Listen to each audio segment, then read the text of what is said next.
இன்றைய மாணவர் உலகம் எதை நோக்கி போய்கொண்டிருக்கிறது என்பதை நாம் மிகவும் ஒரு சீரியஸாக விரைவாக கருத்தில் கொள்ளக்கூடிய ஒரு நேரத்தில் இருக்கிறோம்.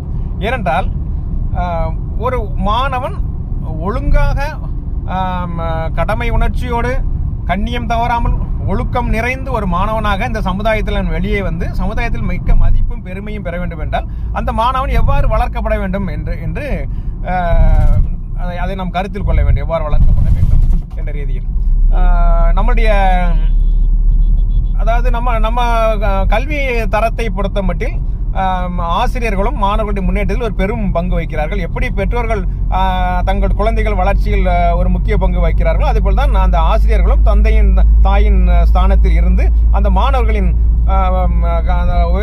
அந்த மாணவர்களுடைய வாழ்க்கை உயர போவதற்காண்டி அவர்களும் ஒரு முக்கிய ஒரு புள்ளியாக அங்கே இருக்கிறார்கள். இன்றைய மாணவர் உலகம் எப்படி இருக்கிறது என்று நாம் பார்த்தோம் என்றால் மிகவும் வருந்தத்தக்க பல விஷயங்கள் இருக்கிறது. மாதா பிதா குரு தெய்வம் என்பார்களே, குருவுக்கு அப்புறம் தான் தெய்வமே வருகிறது. அதனால மாதாக்கு பிதாக்கு அப்புறம் ஆசிரியர்கள் இருக்கிறார்கள். எப்படிதான் நம்ம தெய்வ வழிபாடு இருந்தாலும் நம்ம ஒழுக்கமும் கண்ணியமும் கட்டுப்பாடு நிறைந்தவர்களாக இருந்தால் மட்டும்தான் இந்த உலகத்தில் நாம் நிம்மதியாகவும் சிறப்பாகவும் பேரும் பெருமையோடும் வாழ முடியும். இப்பொழுதுதான் பல்வேறு செய்திகள் தொலைக்காட்சியிலும் செய்தித்தாள்களிலும் வருகிற செய்திகள் மிகவும் வருந்தத்தக்க விஷயமா இருக்கிறது. மாணவர்கள் குறிப்பாக அதாவது பள்ளி நேரத்திலேயே போதை வஸ்துக்களை உட்கொள்வதும் அதாவது அந்த மாணவர் பருவத்தை தாண்டிய செயல்பாடுகள் நிறைய இடங்களில் செய்தித்தாள்கள் அந்த மாதிரி வந்து கொண்டிருக்கிறது. இது ஏன் நடக்கிறது? அந்த அரசாங்கங்கள் இத்தகைய செயல்பாட்டை நிறுத்த என்ன செய்ய வேண்டும்? ஏனென்றால் மாணவர் அதாவது மனது என்பது அது ஒரு வளர்கின்ற பருவம். எதையும் அவர்கள் அந்த பருவத்தில் உள்வாங்கிக் கொள்வார்கள்.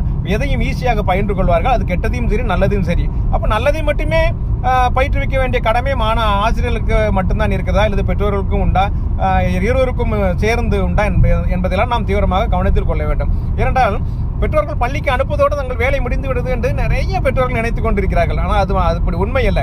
பெற்றோர்கள் எப்படி நாங்கள் அந்த மாணவர் உயர வர வேண்டும் என்று விருப்பப்படுகிறார்கள் அதுக்கு ஏற்றவாறு அவர்களுடைய அந்த மாணவர்கள் செயல்பாடுகள் எப்படி அமைய வேண்டும், அவர்களை எப்படி வழிநடத்த வேண்டும், அவர்களை எந்த மாதிரி உருவாக்க வேண்டும் என்பதெல்லாம் அவர்கள் முதலிலே தீர்மானம் செய்தால் மட்டும்தான் ஒரு நல்ல ஒரு மாணவனாக அவனை வழிநடத்த முடியும். அவன் வளர்ந்து பெரிய ஆளாக வருவதற்கு அது ஒரு வாய்ப்பாக அமையும்.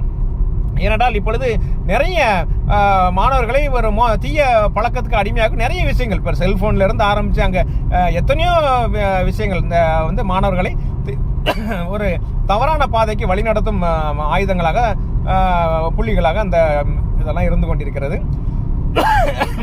இத்தகைய சூழலில்